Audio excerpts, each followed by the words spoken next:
शिव महापुराण की कथा कहती है जब हम भगवान की शरणागति में सत्संग में या शिव महापुराण में जाकर बैठते हैं तो ये शरीर की भी कीमत बढ़ जाती है और आत्मा की भी कीमत बढ़ जाती है। इसकी कीमत बड़ी है, ये शरीर की कीमत भी बड़ी और आत्मा की कीमत भी बड़ी। हम जब भजन करने बैठे, हम जब स्मरण करने बैठे, आप उठाकर देखिए इतने शास्त्रों को, इतने प्रमाणों को हमारे उठाकर देखिएगा। रामकृष्ण परमहंस जी को देखिए, चैतन्य महाप्रभु जी को देखिए, श्री महावीर स्वामी जी को देखिए, गौतम बुद्ध जी को देखिए, नामदेव जी, तुकाराम जी, मीराबाई, कर्माबाई, मुक्ताबाई, नरसिंह मेहता, प्रहलाद, इनका यदि स्मरण करेंगे तो इन्होंने अपने शरीर की कीमत को बढ़ा लिया भगवान का भजन, इन्होंने शरीर की कीमत को बढ़ा लिया भगवत स्मरण, इन्होंने शरीर की कीमत को बढ़ा लिया भगवत नाम का जप। अब करो। शंभु शरणे पड़ी मांगू घड़ी रे घड़ी, दुख काटो दया करी ने दर्शन आपको। इस शरीर की कीमत को हम जाने, कितना मूल्यवान ये शरीर दिया है और उसके बाद भी हम अगर रोएं, उसके बाद भी हमारे नैनों में जल भर जाए कि मैं तो बहुत गरीब हूं, या मेरा शरीर बेकार है, या भगवान ने मुझे जबरदस्ती पैदा कर दिया, भगवान ने यूं ही मुझे जन्म दे दिया। एक बात बहुत अच्छे से याद रखना, पहले भी कथा में कही, आज फिर कहते हैं, यहाँ जितनी मेरी बहनें बैठी हुई हैं, जितनी माताएं बैठी हुई हैं, जितने भाई लोग बैठे हुए हैं और जितने भी बांधव लोग यहाँ बैठे हुए हैं, आप सोने वाले कमरे में या अपने कक्ष के अंदर कोई भी अटाला चीज नहीं रखते। तुम अपनी अलमारी में हमेशा अच्छी चीज ही रखते हो, कीमती चीज ही रखते हो। जब तुम अपने कमरे में, तुम अपनी अलमारी में, तुम अपने कक्ष में, तुम अपने मकान में कोई भी अटाला सामान नहीं रखते तो जरा विचार करिए, ये पृथ्वी पूरी की पूरी मेरे महादेव का घर है। जब आप अटाला सामान नहीं रखते तो मेरा महादेव किसी फालतू को इस पृथ्वी पर क्यों रखेगा? जरा विचार करो। अगर भगवान ने जन्म दिया है, मृत्यु लोक में आए हो, पृथ्वी पर जन्म हुआ है, तो तुम्हें कीमत वाला बनाकर मेरे परमात्मा ने भेजा।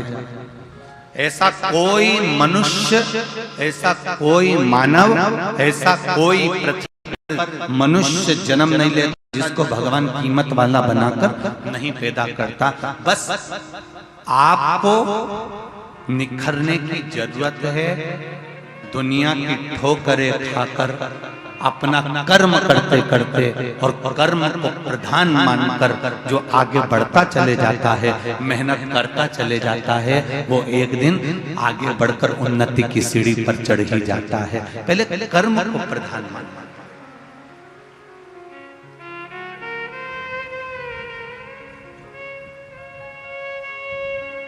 मेहनत करो, कहीं इधर उधर मत पड़ी जाना, नहीं तो लोग कहें कि कहीं का बाबा जोगी मिल जाए और कह दे कि तुम मेरे पास में आ जाओ, मैं तुमको गड़ा हुआ धन दे दूंगा, निकाल के हंडा दे दूंगा। ऐसे के चक्कर में मत पड़ना, अंधविश्वास की ओर मत जाना। शिव महापुराण की कथा कहती है, ना हमें अंधविश्वास की ओर जाना है, ना किसी ऐसे चक्कर में पड़ना है कि हमें गड़ा हुआ धन मिल जाएगा। आपको धन मिले, भोलेनाथ जी से कहना, भोलेनाथ मुझे किसी का धन नहीं चाहिए। शंकर जी से कहना, बस इतनी कृपा करना कि मेरे भाग्य में जो लिखा हुआ है वो धन मुझे दे दे, बस इतनी कृपा कर दे, मुझे दूसरे भाग्य का नहीं चाहिए।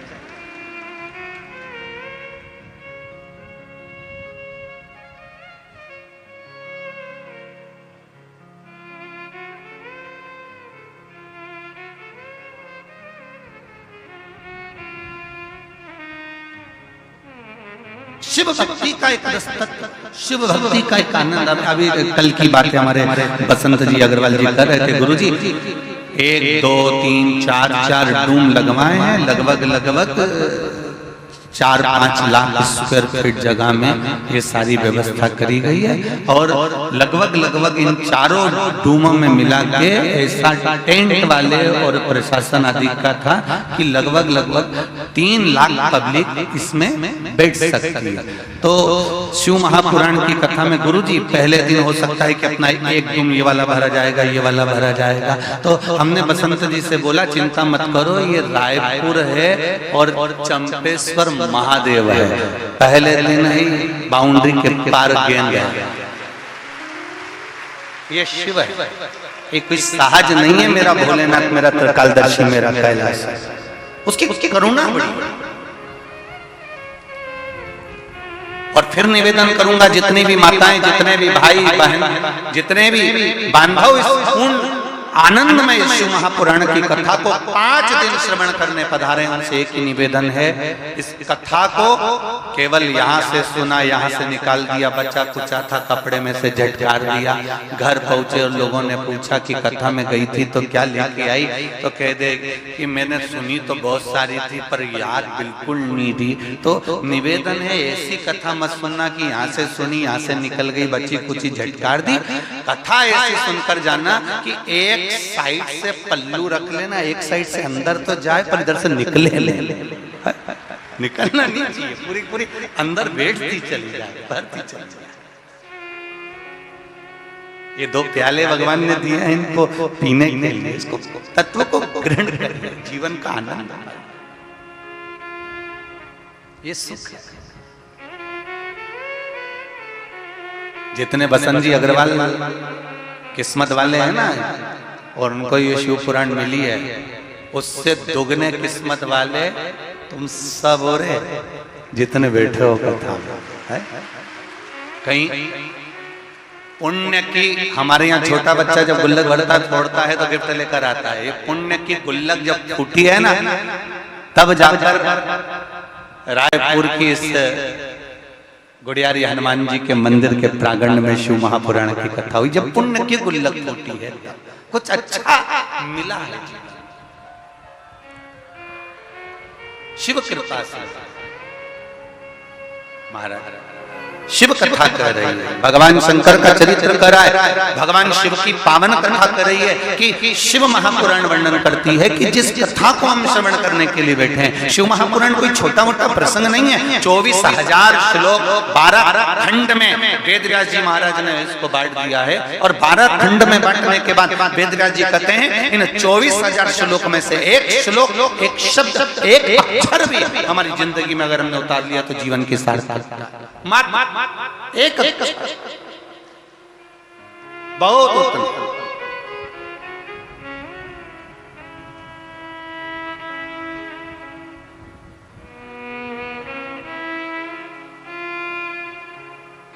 भगवान की भक्ति के लिए दिन रात, सुबह शाम,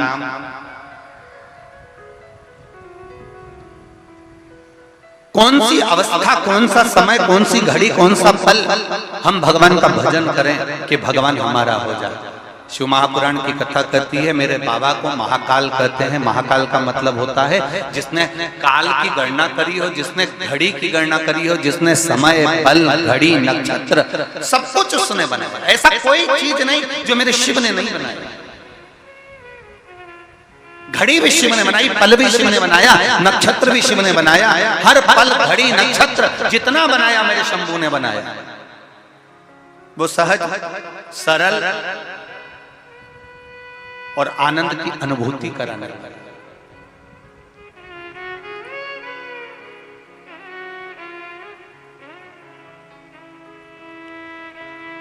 वो निश्चितता सुख देने वाला, इसीलिए हम लोग उसको बारंबार आनंद के साथ में उसको पुकारा करते हैं। महाराज भगवान शिव का स्मरण हम बारंबार किया करते हैं, बारंबार।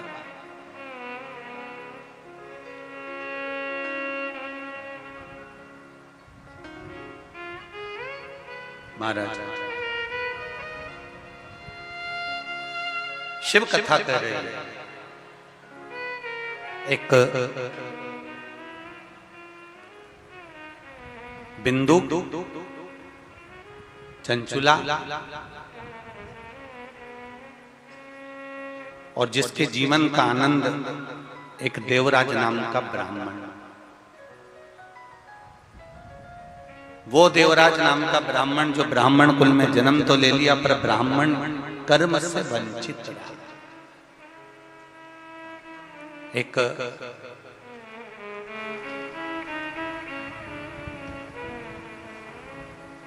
ब्राह्मण के कुल में अगर जन्म मिला है तो आप भगवत स्मरण अवश्य करिए और गलत कर्म से बचने का प्रयास करिए।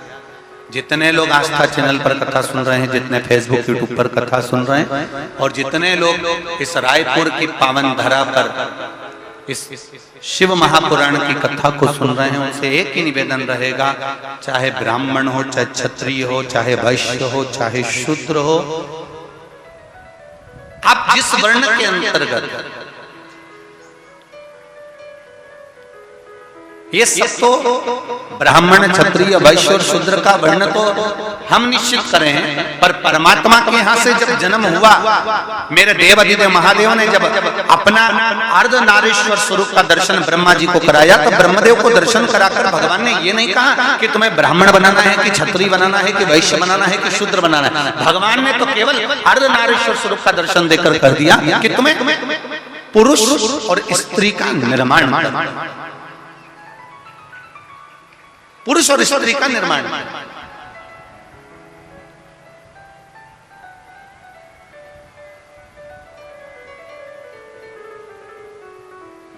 भगवान ये कभी नहीं कहे कि तुमको इसका निर्माण करना है। भगवान ने कहा तुम्हें पुरुष और स्त्री का निर्माण करना है, और पुरुष और स्त्री का जब निर्माण कर लो, पुरुष और स्त्री का जब निर्माण हो जाए और निर्माण करने के बाद उनको एक कर्म देना है कि तुम्हें परिवार का भरण पोषण कर कर भगवत भजन की ओर अग्रणी होना है। मृत्यु लोक में जन्म लेने के बाद, पृथ्वी पर आने के बाद में हमारा भी कर्म है कि हमें परिवार का भरण पोषण करना है और भगवत भजन करना। हम ये नहीं कहते कि तुम अपना घर छोड़ दो। हमने कभी अपनी इस व्यासपीठ से नहीं कहा कि तुम गंगा जी के घाट पर जाकर बैठ जाओ। बोलो जी जी। कभी बोला कि गंगा के घाट जाकर बैठ जाओ, कभी कहा कि नर्मदा जी के घाट पर जाकर बैठ जाओ, कभी कहा कि किसी तीर्थ में जाकर बैठ जाओ, फिर वापस मत आओ। शिव महापुराण की कथा कहती है किसी तीर्थ में जाने की जरूरत नहीं, तुम्हें कहीं एक जगह पर कहीं संत साधु सन्यासी तपस्वी साधक उपासक महात्मा जोगी बनने की जरूरत नहीं है। शिव महापुराण की कथा कहती है सबसे बड़ा आश्रम होता है गृहस्थाश्रम।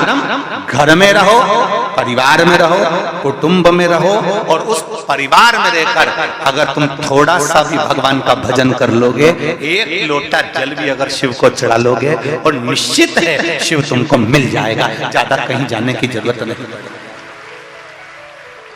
और कोई तुमसे कहे कि तुम संत बन जाओ, साधु बन जाओ, तुम गंगा के घाट पर चले जाओ, तो उनके पांव पड़कर कह देना दादा तुम चले जाओ, हम नहीं, हमसे तो बने भी नहीं, क्योंकि ये मनुष्य की देह, मानव का शरीर है, बड़ा मुश्किल से मिला हुआ शरीर, और हम भगवत भजन करेंगे ये नहीं है। हम तो बस केवल थोड़ा बहुत भी नाम जाप कर लेंगे तो उतने में परमात्मा मिलेगा, ये निश्चित है।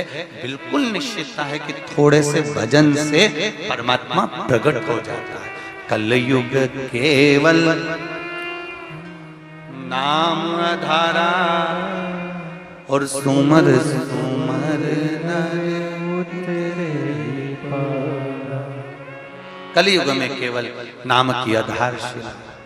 आप कलयुग के अंतर्गत भगवान के भजन का, स्मरण का, मंत्र जाप का, नाम जाप का जितना स्मरण कर सकते हो उतना करो।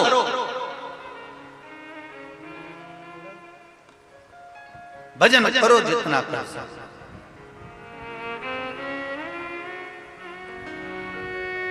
उसकी भक्ति में डूबे।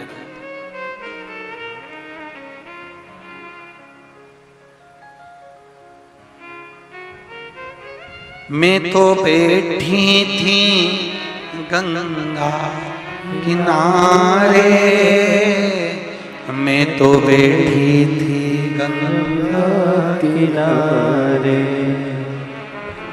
ऐसा दर्शन दिया ओ भोलेनाथ, आके दर्शन दिया ओ भोलेनाथ, मेरे ओ भोलेनाथ, ओ भोलेनाथ, मेरे ओ भोलेनाथ,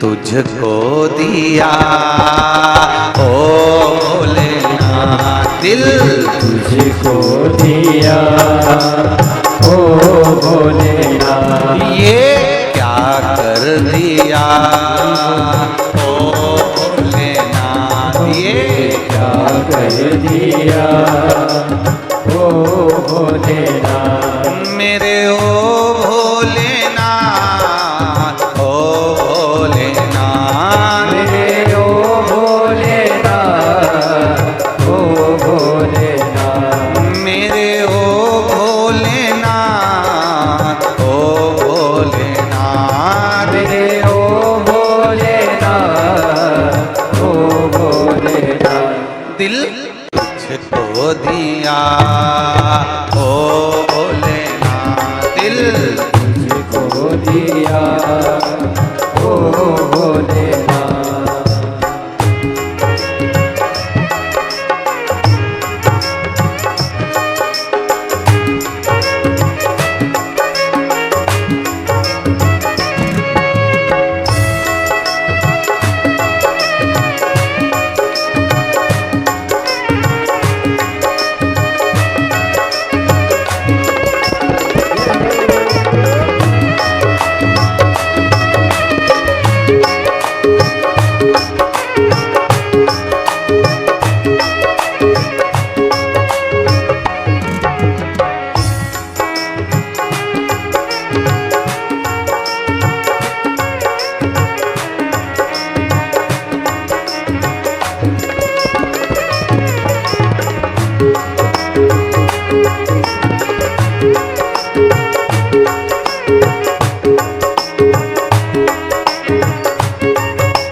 लिया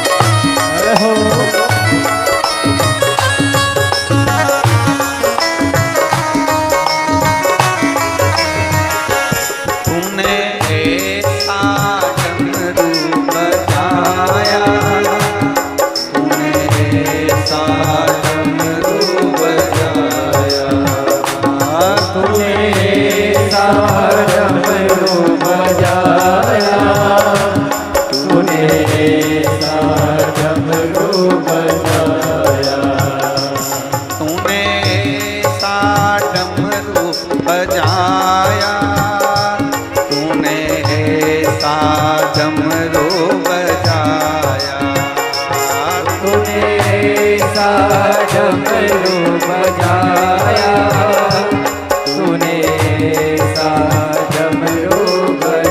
भोलेनाथ, मेरा मन हर लिया ओ भोलेनाथ, मेरा मन हर लिया ओ भोलेनाथ, मेरा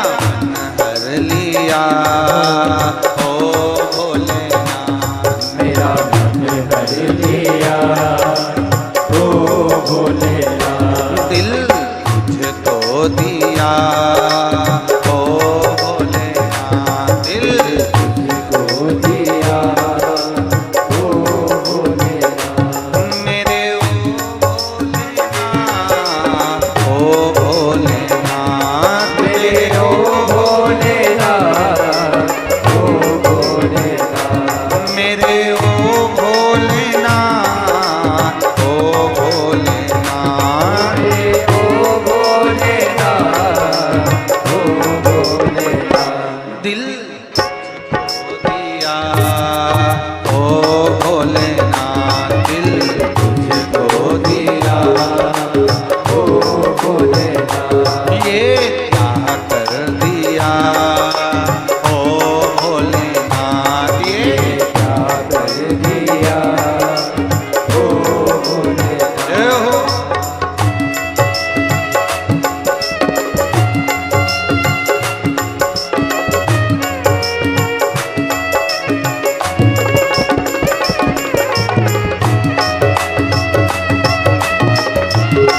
शंभो।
जपेंगे। शिव महापुराण का जो मूल मंत्र है उसका स्मरण करें और भगवान शिव से विनय करें कि बाबा आपके चरणों में बैठकर शिव महापुराण की कथा को श्रवण कर रहे हैं। भगवान शिव आपके चरणों में बैठकर भगवान शंकर की पावन कथा का रस तत्व ग्रहण कर रहे हैं। देवाधिदेव महादेव ऐसी कृपा करें, हमारे कार्य की सफलता हो और भक्ति का संचार। जिस कार्य के लिए हम शिव महापुराण की कथा श्रवण करने के लिए बाबा हमारे हृदय की वह कामना पूर्ण समभाव से बोलिए। एक साथ मौका मिला है रायपुर वालों, छत्तीसगढ़ वालों को कि भगवान के पंडाल में बैठकर शिव महापुराण के सामने अपने दिल की बात देवाधिदेव महादेव से कहें। आपको पहले भी कहा, इस शिव महापुराण के अंतर्गत श्री शिवाय नमस्तुभ्यम मंत्र को जब बोला जाता है, सब अपने आनंद के साथ बाबा से निवेदन कर फिर अपने दिल की बात देवाधिदेव महादेव से अवश्य कहें। श्री शिवाय नमस्तुभ्यम, श्री शिवाय नमस्तुभ्यम, श्री शिवाय नमस्तुभ्यम, श्री शिवाय नमस्तुभ्यम, श्री शिवाय नमस्तुभ्यम। भोला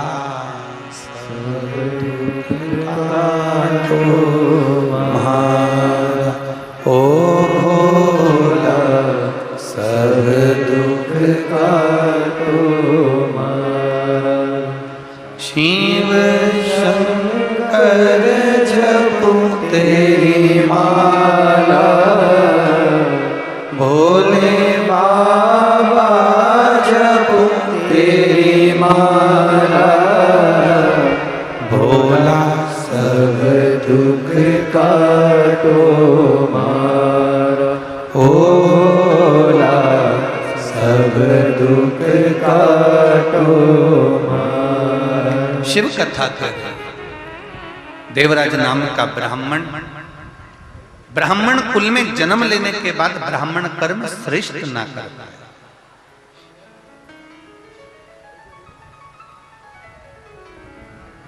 देखिए बड़ा सुंदर भाव शिव पुराण का कहता है कि आपके भरण पोषण की जवाबदारी देवाधिदेव महादेव ने ले रखी है। माता के गर्भ में जब तुम पड़े रहे, गर्भ में जब पड़े थे, तब भी वो भर पेट अंदर भी भोजन दे रहा था, और शरीर मिला प्राण छूटेंगे तब तक भी वो भरपेट भोजन देने की जवाबदारी मेरे कालाधिपति महाकाल राजा की है, वो देगा। उसका नाम है विश्वनाथ। क्या नाम है?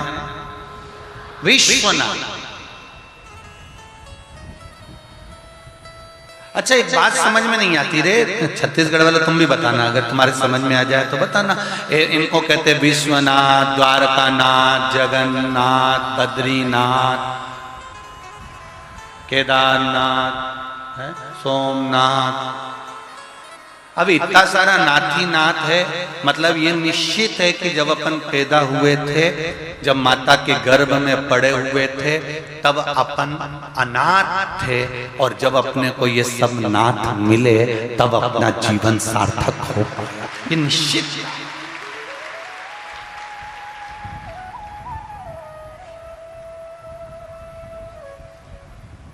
कोई कोई चला जाता है, कई लोग कहते हैं साहब देखो कोरोना में वो उनका वो बेटा चले गया, उसके छोटे छोटे बच्चे बेचारे अनाथ हो गए। तुम कैसे कहते थे अनाथ हो गए? कोई मरा और तुमने जाकर कह दिया बताओ भाई उसके बच्चे अनाथ हो गए। अरे तुम्हें कहने से पहले विचार करना चाहिए कि हम उस परमात्मा को शब्द कर रहे हैं। किसी के जाने से कोई अनाथ नहीं होता।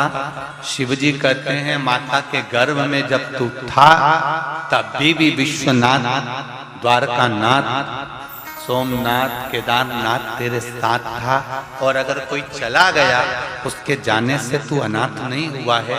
जब तक तू पृथ्वी पर है तब तक तेरे मस्तक पर विश्वनाथ है, तो फिर चिंता ही क्या?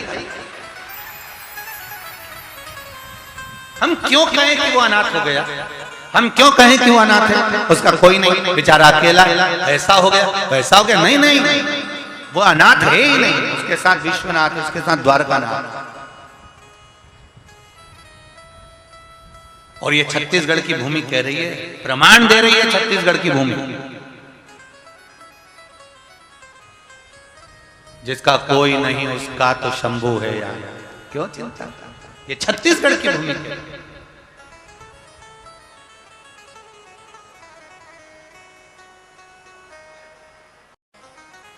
स्कंद महाभारत में कौशल के अंतर्गत वर्णन मिलता है महाभारत में। ये छत्तीसगढ़ कौशल देश के अंतर्गत आता था।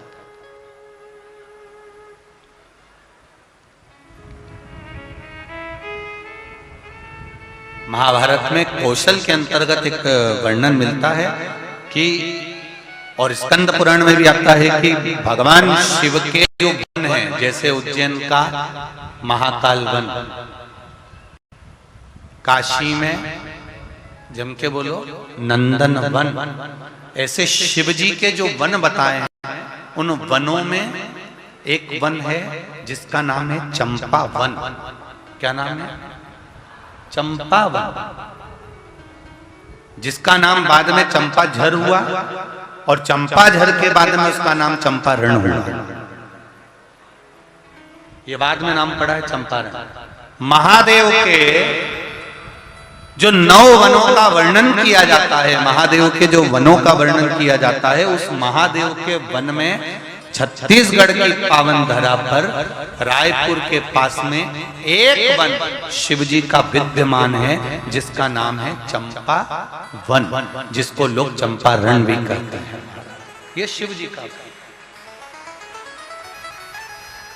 और जितने श्रोता शिव महापुराण की कथा को सुनने के लिए ये रायपुर की धरा पर श्री हनुमान जी महाराज के इस पावन प्रांगण में बैठे हुए हैं, इस कथा को थोड़ा ध्यान लगाकर सुनना।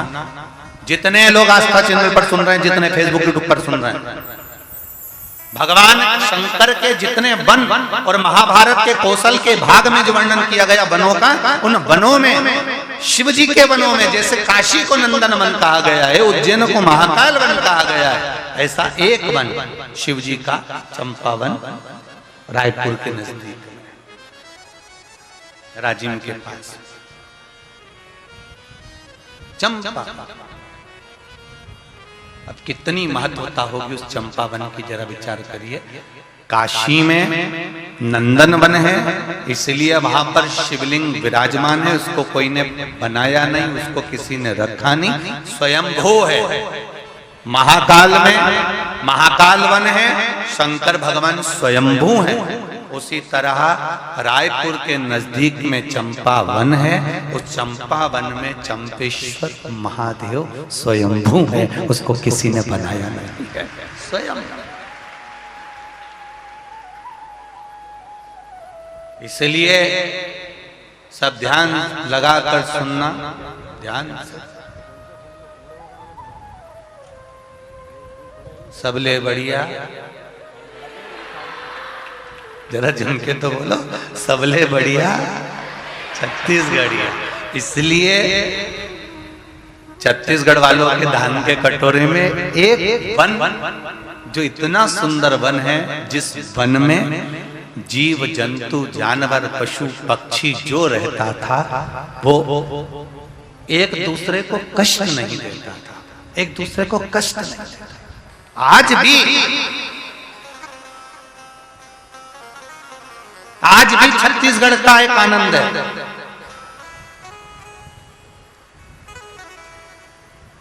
अगर ओरिजिनल छत्तीसगढ़ का व्यक्ति है, मैं फिर इस शब्द को सुन लेना जरा, ओरिजिनल, जो बाहर से आकर छत्तीसगढ़ में बस गया, हम उसकी गारंटी नहीं ले रहे, हम उसका पर जो ओरिजिनल छत्तीसगढ़िया है, ओरिजिनल, ये निश्चित है वो कभी किसी को दुख नहीं दे सकता, ये निश्चित था। अगर ओरिजिनल है तो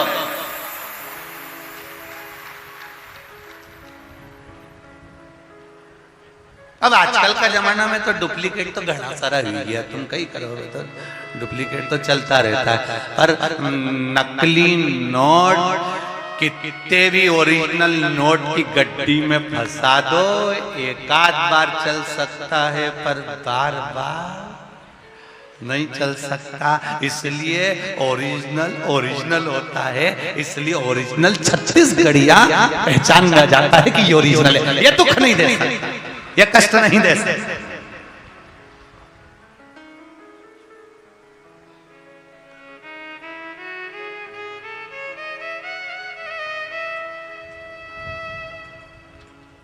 वो निश्चितता उसके अंतर्गत है। शिव जी का एक वन, शंकर भगवान का एक वन, जिसका नाम है चंपावन।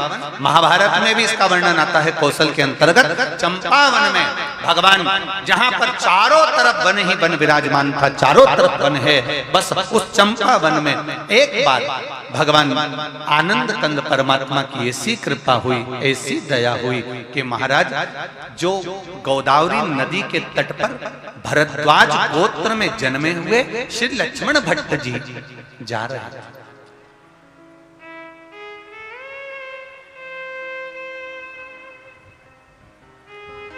जिनकी धर्म पत्नी का नाम था इल्मगारू।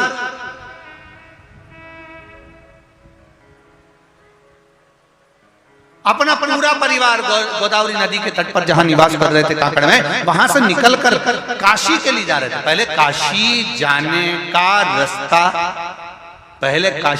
का रास्ता जितने लोग काशी साउथ वाले जाते थे या इधर से महाराष्ट्र वाले जाते थे या कहीं का भी व्यक्ति अगर काशी जाता था तो ये उसको जाने का यही मार्ग था, यही मार्ग जिस मार्ग पर चंपावन है। काशी जाने वाला पहले चंपावन के क्षेत्र में रुकता हुआ फिर जाता था। अब ये इल्लमागारू के साथ में लक्ष्मण भट्ट जी और उनका पूरा परिवार भगवान शिव की भक्ति को धारण करते हुए, ब्राह्मण परिवार है, शिव भजन करता हुआ उन्होंने संकल्प लिया। लक्ष्मण भट्ट जी ने, श्री लक्ष्मण भट्ट जी ने संकल्प लिया 1.25 लाख ब्राह्मण को काशी में जाकर भोजन कराना है। 1.25 लाख ब्राह्मण को भोजन कराने का सामान लेकर, सामग्री लेकर, गाड़ी में भरकर, बैलगाड़ियों में भरकर और सारे अपने ब्राह्मण परिवारों के साथ में, सारे भरद्वाजों के साथ में चल दिए और सारे नगरवासी भी उनके साथ जा रहे हैं। भगवत स्मरण करते करते पैदल चल रहे हैं, कोई गाड़ी से चल रहा है, भजन करते करते आराम से चलते चलते ये चंपावन के नजदीक में पहुंच गए।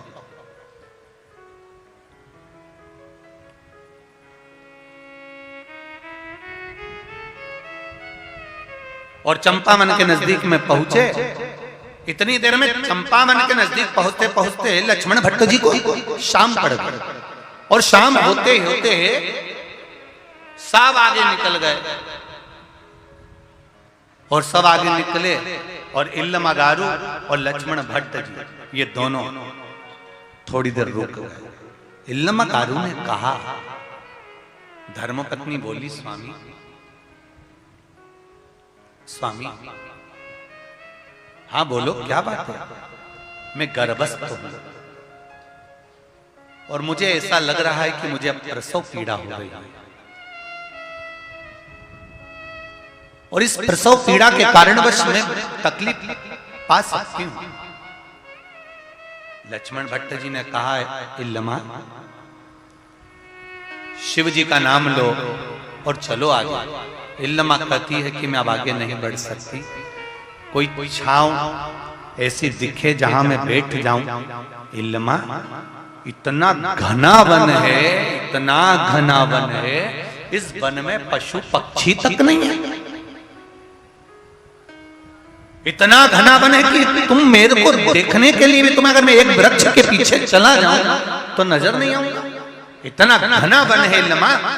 लक्ष्मण भट्ट जी कह रहे हैं, इल्लमा फिर कह रहा हूं तुमको, अपन आगे चलते हैं, आगे कोई गांव आ जाएगा, नगर आ जाएगा, अपन वहां रुक जाएंगे। इल्लमा कहती है, स्वामी मैं अब एक कदम भी नहीं चलती। और इल्लमागारू ने उसी समय पर देखा कि एक शमी का पेड़ था और शमी के वृक्ष के नीचे इल्लमागारू बैठ गई। अब जरा ध्यान देना, आपको पहले कथा में कहा है, एक शमी का पौधा, बेलपत्री का पौधा, आंवले का पौधा, पीपल का पौधा, बट का पौधा, ये सारे जो पौधों का वर्णन हमने पहले की कथाओं में करा है, उसको जरा ध्यान से सुनना, जरा ध्यान देकर उसका स्मरण करना।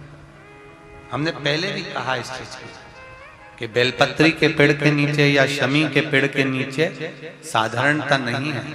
बेलपत्री के पेड़ के नीचे लक्ष्मी का निवास होता है, पार्वती जी का निवास होता है, शिव जी का निवास होता है। पीपल के वृक्ष के नीचे 52,000 ब्राह्मणों का निवास होता है, भगवान विष्णु का और शिव जी का निवास होता है। इसलिए शिव जी का नाम एक पिपलेश्वर महादेव है। शमी के पेड़ के नीचे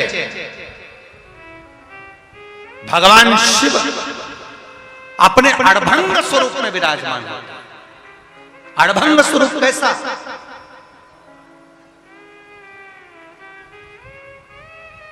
हम क्यों कहते हैं कि आप लोगों को भी पहले कहा, शमी का जो पत्ता होता है, देखा है शमी का जो पत्ता होता है, हम पहले भी कथा में कहा है, जो व्यक्ति मदिरा में डूबा रहता है, नशे में डूबा रहता है, जो व्यक्ति बहुत ज्यादा मात्रा में ये तंबाकू गुटखा या पाउच आदि खाता रहता है और उसका गुटखा पाउच छूटने को ही तैयार नहीं होता, वो बेचारा प्रयास करता है, ऐसा नहीं है कि नहीं करता। आजकल के जमाने में तो कितनी बड़ी बड़ी बीमारी होने लगी, कैंसर जैसा रोग होने लगा, तो वो छोड़ना चाहता है, ऐसा नहीं कि नहीं छोड़ना चाहता। हर व्यक्ति चाहता है कि मैं व्यसन को छोड़ दूं, पर थोड़े दिन छूटता है, बाकी वो उस व्यसन में लग जाता है। तो हम